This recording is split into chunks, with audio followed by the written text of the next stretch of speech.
Hello everyone! Welcome back dito sa Brilliant Idea.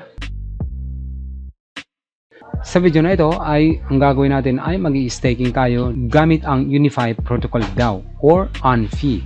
Yan. So mag-i-staking tayo at susubukan natin kung magkano ang kikitain natin. At ang price as of now ay $4.30 na siya. Okay? So umaakyat na siya ngayon. Kung titingnan natin dito, so ayan, paangat pa siya. So andito na ngayon siya sa $4, so paangat pa ang price niya.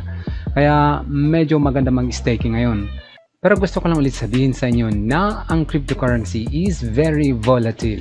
Hindi natin alam kung kailan babagsak or tataas ang presyo. Kaya make sure na pag-aralan nyo muna ang isang token or coins na gusto nyong i-stake. Kung sakaling okay sa iyo ang isang coin at sa palagay nyo ay magbibigay sa iyo ng extra income, ay mag-go na ka na, okay?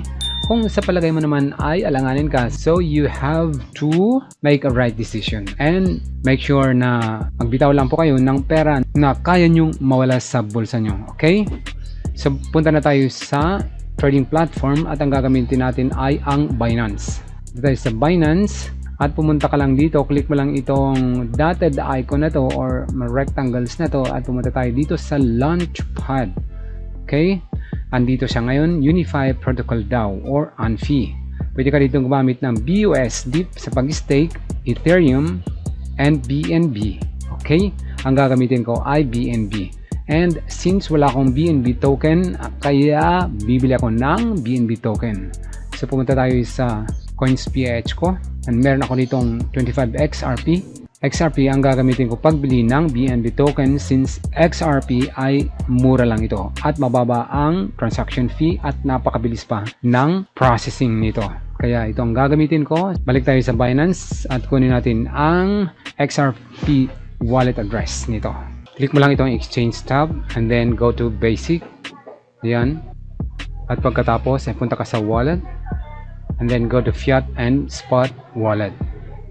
Okay, ito na, meron lang akong 0.0013 BTC or $22 US. Ngayon naman ang gagawin natin dito sa XRP, click mo lang itong deposit. Yan, so nag-warning lang siya dahil ang XRP kailangan ng tag and address data. So click I understand lang. Yan. So ito, click copy lang tayo. Ito ang XRP address at ito naman ang sa XRP tag. Click copy lang tayo. And then punta tayo sa CoinsPH natin. Sa ngayon meron lang akong 25 XRP at meron ako ditong 2,300 pesos. So mag-convert tayo ng peso to XRP. Click natin peso, click convert, peso to XRP. Bibili ako ng XRP. So babawasan ko to ng 1,000 pesos. So 37 XRP. Then click on convert. Yan, confirm lang. Yan, then balik lang tayo. So 1,000, 63 na ngayon. Mukhang konti lang yung nagawa kong XRP So dagdagan ko pa nga ito ng mga 500. Click convert ulit tayo on PHP to XRP. Ilagay ko ulit dito 500 pesos and then click convert. Yan, balik tayo sa my wallet. So ayan, 800 na lang. Balik tayo sa Binance. Then click deposit ulit. Magdadagdag tayo. I understand lang. Copy wallet address. Balik tayo sa CoinsPH. Click XRP. Click send 17 XRP. Then paste ko dito yung wallet address. And then copy tag. Balik ulit tayo sa CoinsPH. Paste natin dito yung tags. Ilagay ko lang dagdag. Dagdag to Binance lang. Kahit di nalagyan yan, okay na. Then, click continue. Checkbox. And click send. Then, dito naman ang confirmation galing sa cellphone ko. Click submit lang. And click close. So, yan, nabawasan na. Balik tayo sa Binance. And, click lang natin ito para ma-refresh. So, wait lang natin ng konti. Hindi pa pumapasok. Ito pa rin siya, 53. Wait lang natin. Tingnan natin dito, deposit successful daw. Nakalagay dito, deposit successful 1 minute ago. So, i-refresh natin. Refresh window. So, ito na siya, pumasok na, 70 na. Ngayon, ang sunod natin gagawin ay pumunta lang dito sa Trade tab and click on Basic. At i-convert natin ito into BNB. So, ilagay dito XRP. Dahil from XRP to BNB. Type lang dito kung ayaw lumitaw. Then, meron tayong 70. Ilagay natin dito. Mag-iwan ako ng 5 XRP. So, let's say 65. O nga pala, tingnan natin dito, ang minimum ay 60 XRP ang minimum in order to convert para makapag-proceed ka. Kung below 60, you cannot convert XRP to BNB. So, kailangan meron kang 60 XRP. So, ilalagay ko lang dito 65. Then, preview conversion. Preview natin. So, 1 BNB lang ang meron mako-convert natin dito. 1.3 BNB lang sa 65. So, isagad ko na to sa 70. Preview 1.4. Okay na. Okay lang yan. So, confirm lang tayo. Processing. So, okay na. Meron na tayong 1 XRP is 0.02 BNB. Okay. Napakamahal na ng isang BNB. 1 BNB kasi ay 1,442 pesos. So ngayon, punta na tayo doon sa staking natin. Magfa-farming tayo ng Amphi or Unify Protocol DAO. To do that, balik tayo dito. Then, click Launchpad.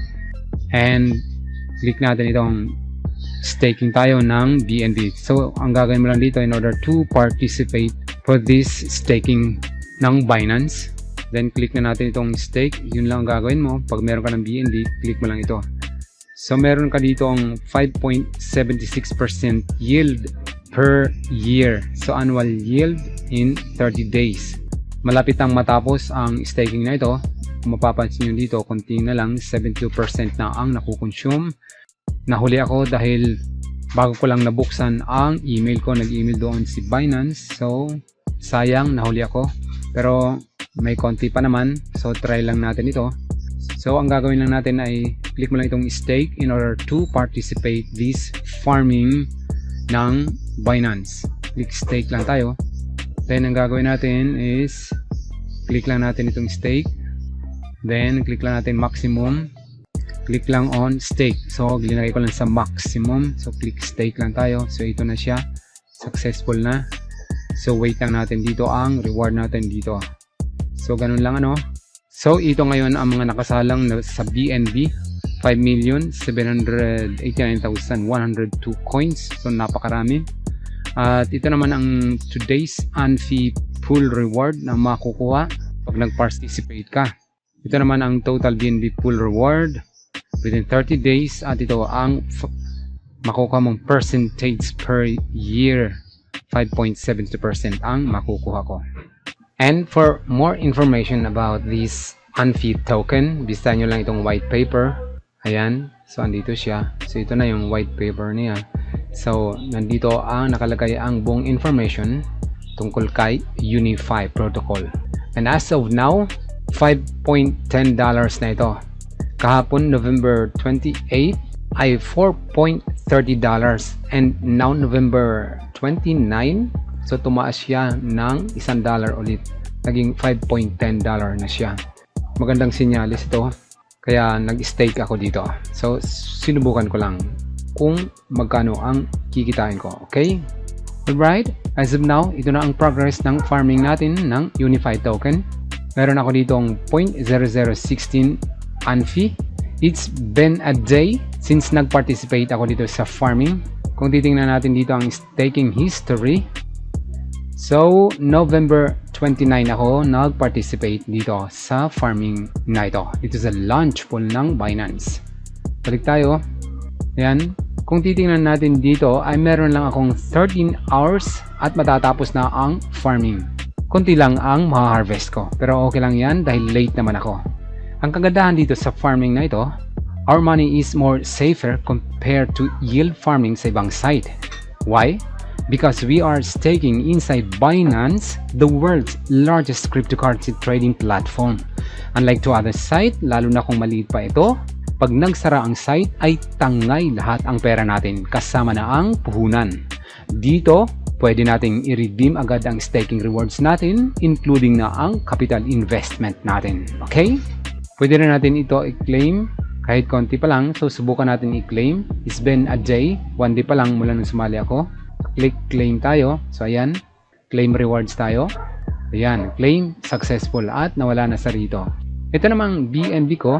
Yung ginamit ko dito pag stake ay pwede natin itong i-redeem. Pero hindi pa dahil may oras pa naman. At para makita natin yung claim name natin, claim history tayo. So, ito na siya. Nakita na natin. Meron akong 0.016 na unfee. Yan na yan. So, punta tayo sa overview para makita natin. Ngayon, pumunta tayo dito sa exchange.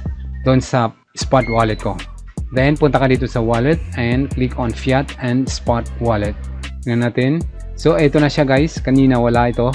Hindi ito listed kahapon. So, ganun lang guys. Andito na siya at meron na tayong nadagdag na konting earnings gamit ang unfee or Unify Protocol DAO.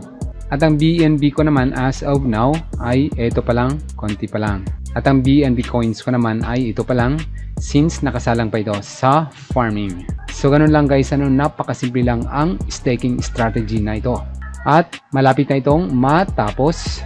So, para masusundan mo ang update ng staking or farming natin dito sa Binance ay i-click mo lang ang subscribe button at i-on mo ang notification bell para updated ka sa bawat video uploads ko. Okay? At pakilike mo na din ang video na ito kung sakaling nagustuhan mo ang video na ito at nakatulong sa iyo. Okay? So, ang gagawin natin ngayon ay mag-raffle na tayo. At kung hindi mo pa alam kung paano sumali sa raffle, ay make sure na nakapag-subscribe ka sa YouTube channel ko. At kung bago ka lang, of course, i-click mo ang subscribe button at i-on mo ang notification bell. At syempre, mag-comment ka lang sa video na ito ng kahit ano. At ilagay mo ang phone number mo para kung ikaw man ang mapili ni YouTube comment picker ay may send sa iyo ang napanalunan mong 50 pesos prepaid load. Okay? Meron po tayong raffle every week. Kaya para makasali ka ay i-click mo lang ang subscribe button at i-on mo ang notification bell. Okay? Let's go! Okay, pumili na tayo ng winner natin sa video na ito. As usual, ito ang link ng previous video. Pick na tayo ng winner. Yan, wala siyang number. Pili pa tayo ulit. Ito rin, wala rin siyang number. Pili pa tayo ng isa pa. Pumili lang tayo ng pumili. Ito rin, wala rin siyang number. Pumili lang tayo ng pumili hanggang makapili tayo. Oh, ito na. Meron lang siyang number. Siya si Juliet ko at meron siyang number. Aba, siniswerte ka ngayon na naman, Juliet ko. Ikaw na naman ang napili ni YouTube comment picker. Antayin na lang po Lodi ang napanalunan mong 50 pesos prepaid load at isesend dito agad sa inyo. Congratulations sa iyo. Abangan nyo ulit ang pa-premium natin sa next week. Every week po ay meron tayong 50 pesos prepaid load giveaway. Kaya i-click mo lang ang subscribe button at i-on mo ang notification bell. Baka sakaling ikaw ang manalo sa next video raffle natin na 50 pesos prepaid load. Okay, hanggang dito na lang muna ang video na to. Once again, ako po si Ray Bade at itong Brilliant Idea.